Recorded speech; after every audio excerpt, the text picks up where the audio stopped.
Hello friends. तो YouTube के education channel पे आपका स्वागत है और हम आज शुरू करने जा रहे हैं झीलों के बारे में। जो शेष रही मीठे पानी की झीलें हैं, पिछले लेक्चर में हमने कुछ झीलों को देखा था मीठे पानी की। तो आज के लेक्चर में हम शुरू करते हैं सबसे पहली इम्पोर्टेंट झील, जिसका नाम है राजसमंद झील।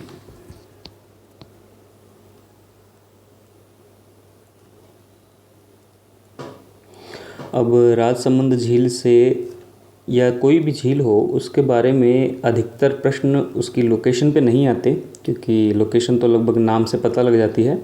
जो प्रश्न आता है वो आता है इसके पास जो प्रसिद्ध स्थल है या इससे जुड़ी हुई कोई विशेष बात है, वहाँ से प्रश्न आता है। तो ये बात मैंने पहले भी बताई थी, तो इसको ध्यान में रखना है। तो जो राजसमंद झील है, तो इस झील का सबसे पहले हम देखें निर्माण। तो इस झील का निर्माण हुआ था लगभग 1662 में।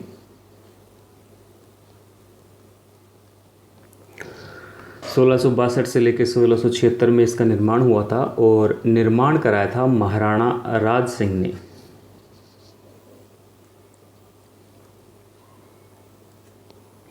महाराणा राज सिंह ने यहाँ पे अकाल राहत कार्यों के दौरान इसका निर्माण कराया था।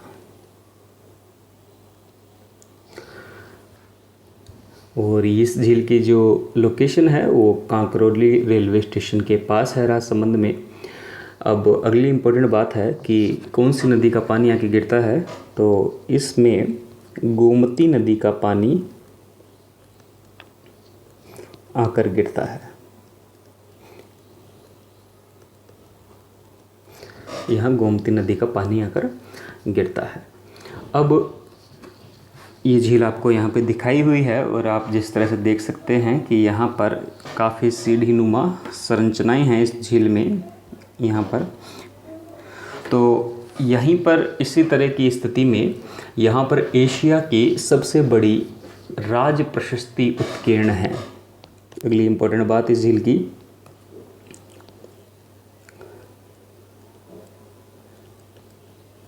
एशिया की सबसे बड़ी प्रशस्ति।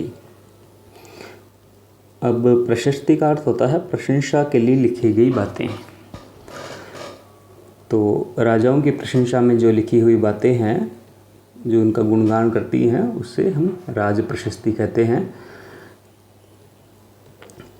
और यहाँ पे प्रश्न आने के चांस है, इसको थोड़ा डिटेल में देखें। अब ये जो राज प्रशस्ति है, इस तरह की आप सीढ़ीनुमा संरचनाएं देख रहे हैं। तो ये जो राज प्रशस्ति है, यहाँ पे ये काले संगमरमर पर खुदी है।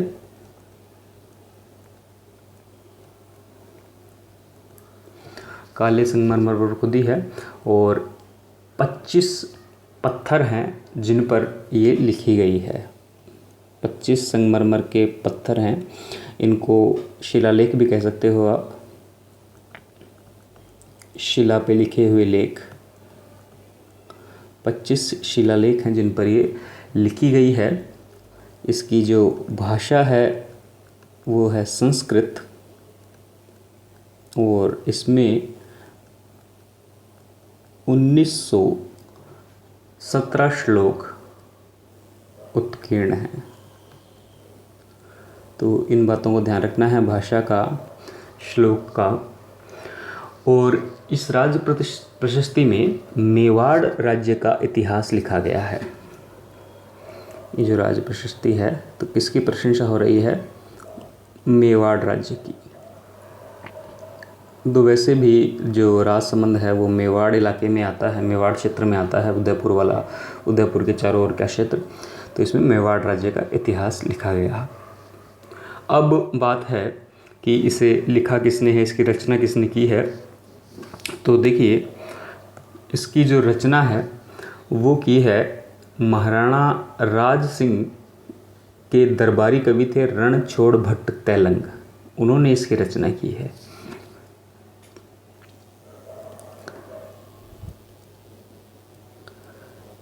राज सिंह के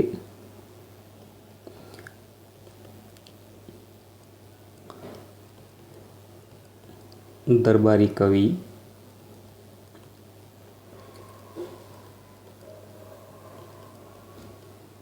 रणछोड़ भट्ट तैलंग। तो अब तक ये जितने भी इन्फॉर्मेशन है हमारे पास, हर लाइन पर एक प्रश्न बनता है, इसे ध्यान रखना है। फिर एक इम्पोर्टेंट बात यहाँ पे आती है, नो चौकी पाल की। तो देखिए यहाँ पाल होता है, पाल का अर्थ होता है किनारा। तो इस झील के उत्तरी स्थिति में, उत्तर के भाग में जो किनारा है, उत्तर का किनारा है, वहाँ पे चारों ओर 9 सीढ़ियाँ होने के कारण उसे नो चौकी पाल कहा जाता है। ठीक है, तो मान लीजिए इस तरह से, जैसे ये उत्तरी हिस्सा नहीं दिखा रखा है इस चित्र में, पर इसका जो उत्तरी हिस्सा है वहाँ पर 9 सीढ़ियाँ होने के कारण उसे नो चौकी पाल कहा जाता है, झील का उत्तरी भाग।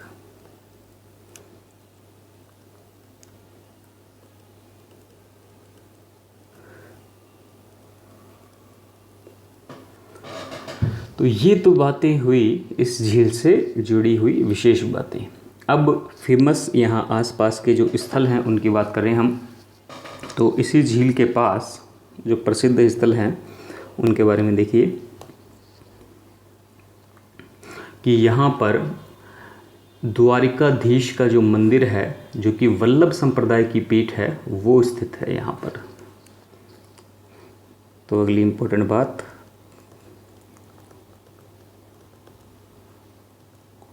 द्वारिकाधीश मंदिर, ये है, पूछा जा सकता है यहाँ प्रश्न, क्योंकि ये वल्लभ संप्रदाय की प्रमुख पीठ, प्रमुख केंद्र है वल्लभ संप्रदाय का। अभी संप्रदाय और संत हम आने वाले लेक्चर्स में पढ़ेंगे।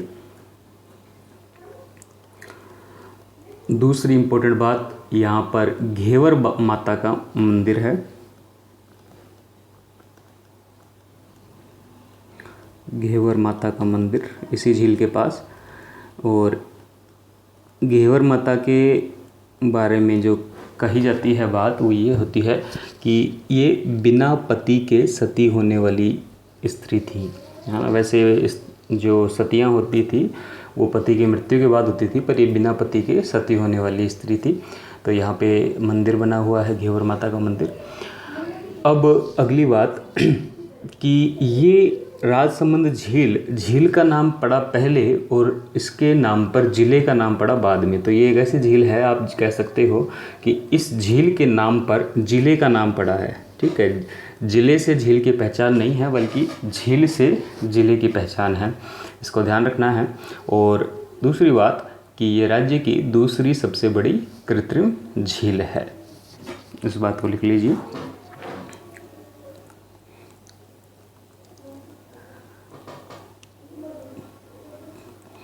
कृत्रिम झील है दूसरी सबसे बड़ी। तो राजसमंद झील के बारे में इतनी बातें इम्पोर्टेंट हैं, इनको ध्यान में रखना है, यहीं से प्रश्न आ सकता है। आगे देखते हैं, अगर इस झील को डायग्राम से व्यक्त किया जाए तो इस तरह से देखिए राजसमंद झील को, कि इसके मैं उत्तरी किनारे को दिखा रहा हूँ और उत्तरी किनारे में इस तरह से यहाँ पर 9 सीढ़ियाँ हैं।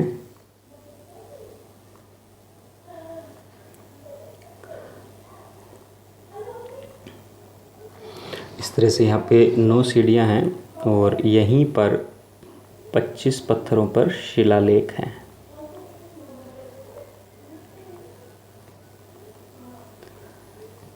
इस तरह से यहाँ पे 25 शिलालेख हैं। बहुत सारे प्रश्न पूछे जा चुके हैं, इन्हें ध्यान रखना है। 25 शिलालेख और 9 चौकी।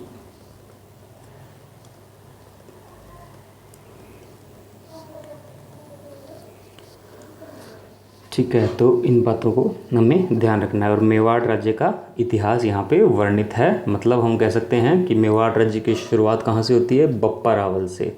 तो बप्पा रावल से लेकर कहाँ तक का आएगा, राज सिंह ने जब इसका निर्माण किया तब तक का। ठीक है, इसके बाद का नहीं, राज सिंह का। तो आप इस तरह से शॉर्ट में भी लिख सकते हो कि बप्पा रावल से राज सिंह तक का। तो ये है इस झील के बारे में ख़ास बातें। चलिए इसके बाद हम अगली इम्पोर्टेंट झील की बात करते हैं, और अगली इम्पोर्टेंट झील है हमारे पास, जैसे प्रश्न आने की संभावना है, वह है नक्की झील। तो ये जो आप नीचे डायग्राम देख रहे हैं, ये नक्की झील का है। अब नक्की झील के नाम में ही जो ये नक्की शब्द है, ये पुरानी मान्यता के हिसाब से देवताओं ने इसे अपने नाखून से खोदा था, इसलिए नाम है इसका नक्की झील। पर भौतिक रूप से हम बात करें, साइंटिफिक रूप में, भौगोलिक रूप में, तो ये ज्वालामुखी जो पर्वत होता है, उसमें विस्फोट के बाद जो गड्ढा बन जाता है, उस गड्ढे में पानी भरने के कारण इस झील का निर्माण हुआ है। तो इस तरह से ये झील बनी है, इसलिए इस झील को क्रेटर झील कहते हैं, क्योंकि ये जो संरचना बनती है विस्फोट के बाद ज्वालामुखी की, तो ये कहलाती है क्रेटर, और इसमें पानी भर जाता है तब ये झील बन जाती है क्रेटर झील। अब पुष्कर की झील अभी हम आगे पढ़ेंगे तो उसके बारे में हम कहेंगे कालडेरा झील। वो भी इसी प्रकार से बनी है, पर उसका ये जो क्रेटर है ये बहुत बड़ा हो गया है, उसको कालडेरा कहते हैं। आगे आके देखते हैं, तो फिलहाल इतना ध्यान रखिए, ये एक क्रेटर झील है, और धार्मिक मान्यताओं के हिसाब से इसे देवताओं ने नाखूनों के द्वारा खोदा था। तो दोनों कारण आ गए हमारे पास, धार्मिक और वैज्ञानिक।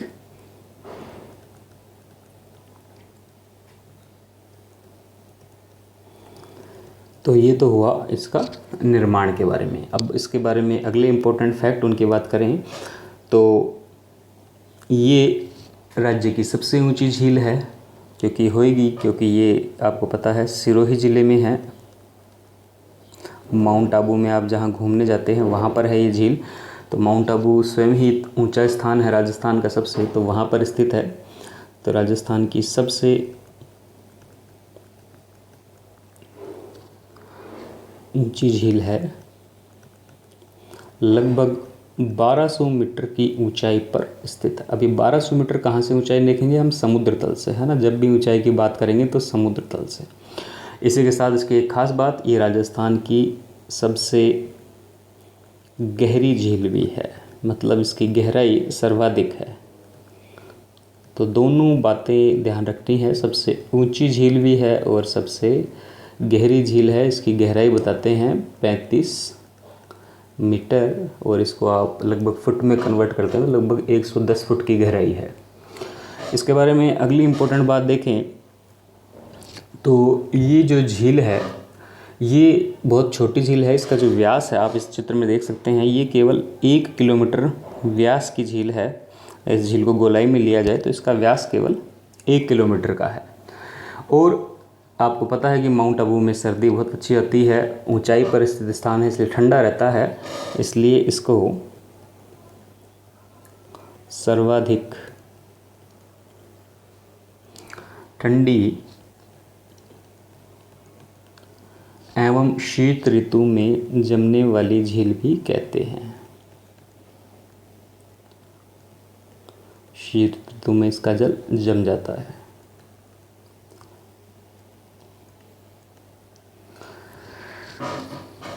तो ये इसके बारे में इम्पोर्टेंट फैक्ट्स हैं, इनको ध्यान रखना है। अब अगली खास बात क्या है कि इस झील के जो किनारे हैं यहाँ पर इस झील के ये जो किनारे हैं, तो इस किनारों में क्या खास बात है कि यहाँ पर इन किनारों पर चट्टानें रखी हुई हैं, जिसमें से विशेष आकृति की चट्टानें फेमस हैं। और ये विशेष आकृति की चट्टानों के जो नाम हैं वो हमें ध्यान रखने हैं। एक चट्टान है मेंढक की आकृति की, उसे हम कहते हैं टॉड रॉक। दूसरी है नन के आकृति की, उसे कहते हैं नन रॉक। नन का मतलब होता है स्त्री से। और तीसरी जो चट्टान है वो है हॉर्न रॉक। हॉर्न रॉक मतलब सींग के समान। इसको नंदी रॉक भी कहते हैं कई। जैसे नंदी के सींग के समान, नंदी रोग। तो ये यहाँ पर प्रसिद्ध है, इसको ध्यान रखना है। अगली बात, इनका मतलब ध्यान रखना। टोड का मतलब है मेंढक, नन का मतलब स्त्री, और हॉर्न या नंदी रोग मतलब सींग के समान। तो इस तरह से भी प्रश्न आ सकता है, मेंढक के समान या स्त्री के समान ऐसी चट्टानें किस झील के किनारे पर स्थित है। इसके बाद अगली इम्पोर्टेंट बात है कि यहाँ पर जो गरासिया जनजाति के लोग हैं वो अपने मृतकों की अस्थियों को यहीं पर विसर्जित करते हैं। तो इसका ध्यान रखना है, गरासिया जनजाति।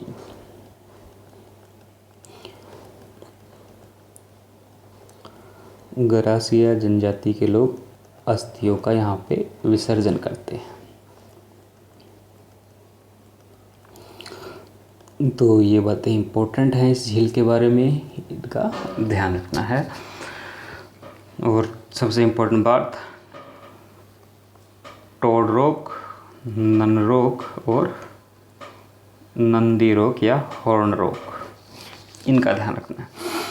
इसके बाद आगे देखते हैं हम अगली झील के बारे में, जिसका निर्माण भी ज्वालामुखी क्रिया से हुआ है। और ये जो डायग्राम आप देख रहे हैं, ये है पुष्कर झील। पुष्कर झील है जो 52 घाटों के द्वारा निर्मित है। तो आपको डायग्राम में ये जो स्थान दिखाई दे रहे हैं, इन्हें घाट कहते हैं। तो यहाँ पर ऐसे 52 घाट हैं, और इसका जो निर्माण हुआ है वो नक्की झील के समान ही हुआ है। चलिए इसको देखते हैं।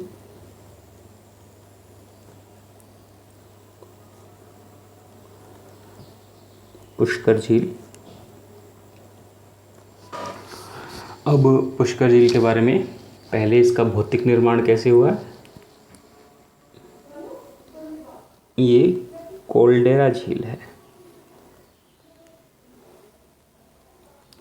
कोल्डेरा झील अभी मैंने आपको बताया था कि जब ज्वालामुखी में विस्फोट होता है तो पर्वतीय शिखर पे इस तरह से जब गड्ढा बन जाता है, और इस तरह से जब ये गड्ढा काफ़ी बड़ा हो जाता है तो छोटा गड्ढा कहलाता है क्रेटर और बड़ा गड्ढा कहलाता है कोल्डेरा।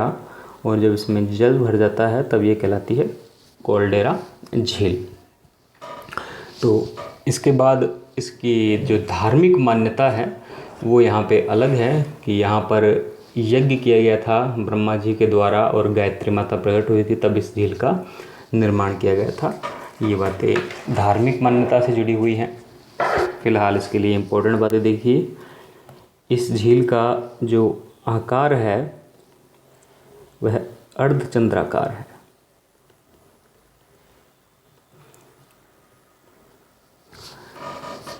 जैसे अगर डायग्राम के द्वारा आपको समझाएं इस तरह से। और ये जो अर्धचंद्राकार है, इसके चारों तरफ घाट बने हुए हैं। उन घाटों की संख्या है 52। अब सामने है अरावली की पहाड़ियाँ, जहाँ से इसके अंदर जो बरसात का जल है वो इकट्ठा होता है।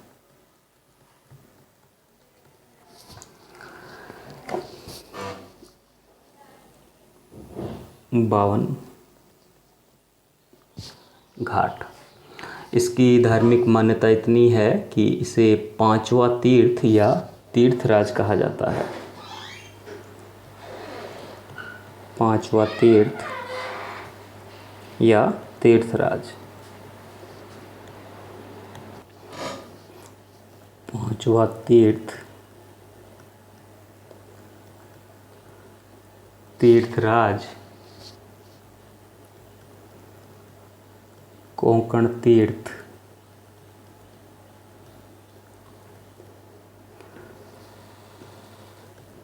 प्रयागराज का गुरु, प्रयागराज जहाँ पे कुंभ होता है यूपी में, प्रयागराज का गुरु, और 52 घाटा झील जो कि 52 घाटों के हिसाब से इसका नाम है। इसे एक समय तो राजस्थान की सबसे पवित्र और सर्वाधिक प्रदूषित झील भी कहते थे। एक समय ऐसा था कि सर्वाधिक पवित्र तो है ही, साथ में सर्वाधिक प्रदूषित भी थी, पर फिलहाल इसका जीर्णोद्धार हो चुका है तो इसमें साफ़ सफाई अच्छी है। तो सर्वाधिक प्रदूषित झील वाली बात हम वर्तमान में इसे नहीं कह सकते। इसके बाद हम देखें इसके बारे में अगली इम्पोर्टेंट बातें कि ये जो झील है ये मीठे पानी की सबसे बड़ी प्राकृतिक झील है। इसको ध्यान रखना है, जयसमंद और इसमें उल्टी बात है। जयसमंद कृत्रिम मीठे पानी की झील थी बड़ी, ये प्राकृतिक झील में है क्योंकि इसे किसी राजा ने नहीं बनाया, ये ज्वालामुखी विस्फोट के कारण बनी है। मीठे पानी की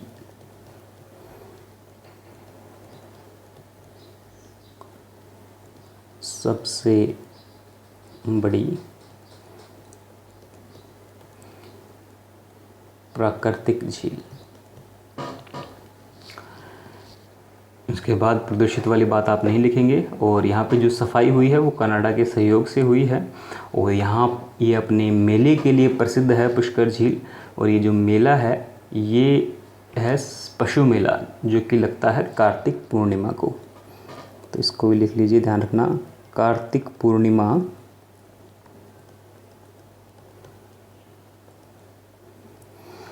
को यहाँ पे पशु मेला लगता है। लगभग दिवाली के बाद ये समय आता है और राजस्थान का सबसे रंगीन मेला इसे कहा जाता है क्योंकि हर राजस्थान के हर क्षेत्र से लोग यहाँ पे पशुओं को बेचने आते हैं। अब एक दो खास बातें और जो कि थोड़ी इम्पोर्टेंट हो सकती है कि यहाँ पर औरंगजेब ने इसको सर्वाधिक नुकसान पहुँचाया। राजस्थान में ये एक ऐसी झील है जो औरंगजेब के द्वारा सर्वाधिक नुकसान जिसको पहुँचाया गया है। और दूसरी इम्पोर्टेंट बात कि गुरु गोविंद सिंह जो सिखों के 10वें गुरु थे, उन्होंने इस झील के पास गुरु ग्रंथ साहब का पाठ करवाया था। तो ये दो ऐसी बातें हैं जो पूछी जा सकती हैं।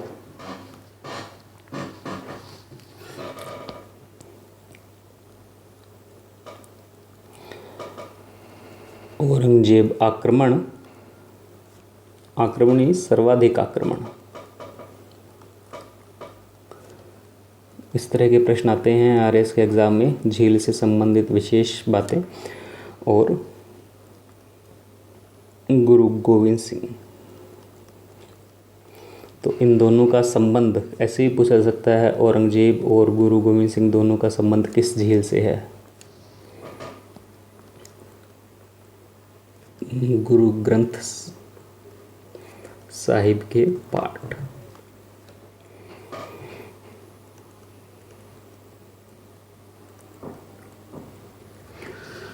इसके बाद यहाँ पर 1911 में महारानी मैरी ने यहाँ पर स्त्रियों के लिए एक अलग से घाट बनाया था जिसे जनाना घाट कहते हैं। 1911 में जनाना घाट बनाया गया इंग्लैंड की महारानी मैरी द्वारा।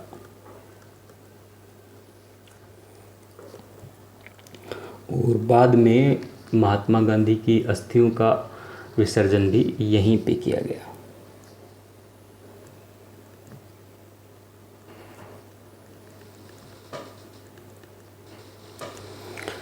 प्राचीन मान्यताओं के हिसाब से भगवान श्री राम ने भी अपने पिता की अस्थियों का विसर्जन यहीं किया था, इसीलिए इसे तीर्थराज कहते हैं। अब यहाँ पे घाट के हिसाब से भी आपके प्रश्न आ सकता है, जैसे जो 52 घाट हैं उसमें इंद्र घाट, वंशी घाट, नरसिंह घाट, बद्री घाट, गणगौर घाट। तो ये जितने भी घाट के हिसाब से अगर आपको प्रश्न मिलेगा तो वो ध्यान रखना, आप घाटों की बात सिर्फ पुष्कर झील के लिए ही हो रही है। और मैंने आपको धार्मिक कारण बताया था कि यहाँ पे यज्ञ हुआ था प्राचीन काल में, जो धार्मिक मान्यता है, तो विश्व का प्रथम यज्ञ भी इसी झील के किनारे माना जाता है। अगर आप पुष्कर झील जाएंगे तो इसके आसपास इतने छोटे छोटे मंदिर हैं, उनकी संख्या लगभग 400 बताई जाती है, इतने। तो इसीलिए पुष्कर को मंदिरों की नगरी भी कहा जाता है। ठीक है, तो ये सब बातें हैं। इसके अलावा यहाँ पर कालिदास ने अभिज्ञान शकुंतलम पुस्तक, और ऐसा कहा जाता है कि वेद व्यास ने महाभारत की रचना भी यहीं की थी। तो हालांकि बहुत सारी धार्मिक बातें जुड़ी हुई हैं, तो इन सब बातों को ध्यान रखना है अगर इस तरह से प्रश्न आता है। इसके बाद जो अगली इम्पोर्टेंट झील है हम उसकी बात करते हैं और उस झील का नाम है आना सागर झील।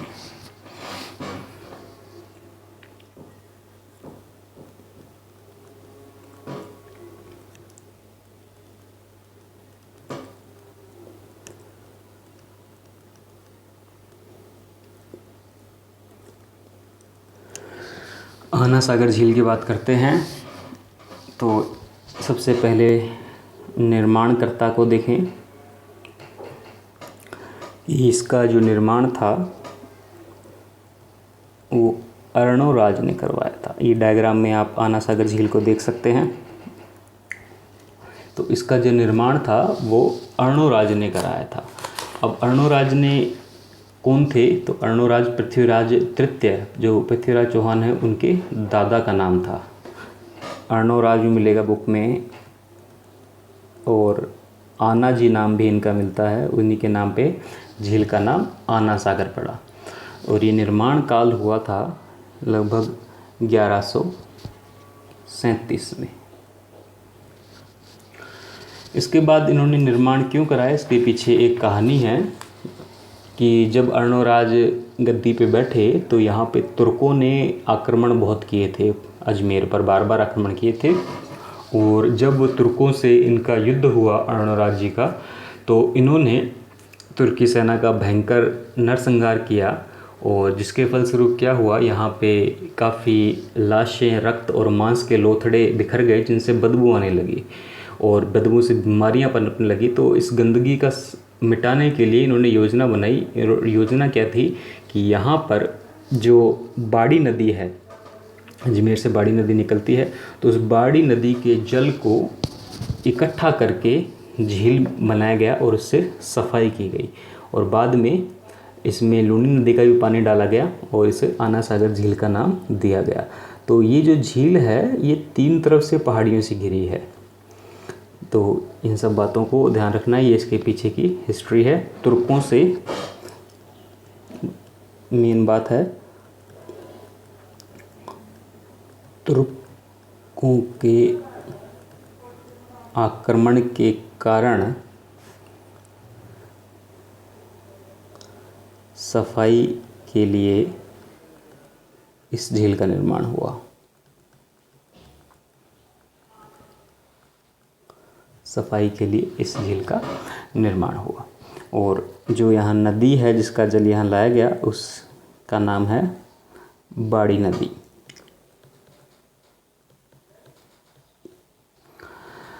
अब एक इम्पोर्टेंट बात यहाँ पे कि यहाँ पे जहांगीर ने एक निर्माण करवाया था दौलत बाग का और यहाँ पर 12 खंभों की एक संरचना बनाई थी जिसे दरी कहते थे। तो ऐसी उसने यहाँ पर 5 संरचनाएं बनाई थी। तो इस बात को भी लिख लीजिए, काफ़ी इम्पोर्टेंट है।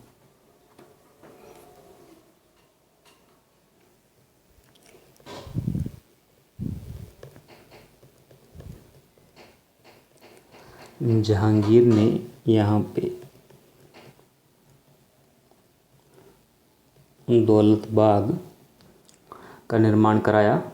इसका जो वर्तमान नाम है दौलत बाग का वो तो है सुभाष उद्यान।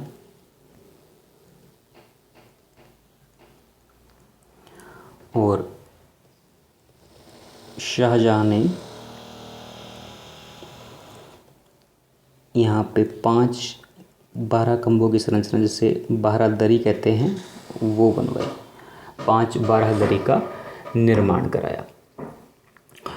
इसके बाद जहांगीर ने जब दौलत बाग बनाया था तो जहांगीर के दरबार में जो अंग्रेज़ राजदूत था सर टॉमस रो वो यहीं पर आया था और उसने यहीं पर भारत में व्यापार करने की अनुमति मांगी थी जहांगीर से और उसने वो अनुमति प्राप्त भी की थी। तो ये भी एक फैक्ट है, ऐतिहासिक फैक्ट जो यहाँ से जुड़ा हुआ है। दूसरा ऐतिहासिक फैक्ट यह जुड़ा हुआ है कि यहाँ पे जो इत्र का आविष्कार हुआ था मुग़ल काल में और उसकी आविष्कारक मानी जाती है नूरजहाँ की माँ जिसका नाम था अस्मत बेगम। तो इत्र का आविष्कार भी यहीं पर रह के किया गया था। इसके बाद इसी बाग के पास यहाँ पर एक झरना भी था जहांगीर के द्वारा बनाया गया और उस झरने का नाम भी लिख लेते हैं चश्माए नूर। तो एक झरने का भी यहाँ पे निर्माण कराया गया था, पर वर्तमान में ये हमें नहीं मिलता है। तो इस तरह से ये फैक्ट हैं ऐतिहासिक, इनको ध्यान रखें। वो आज के लेक्चर में हम इतनी बात करेंगे, फिर आगे की बात हम नेक्स्ट लेक्चर में करते हैं। तब तक के लिए थैंक यू।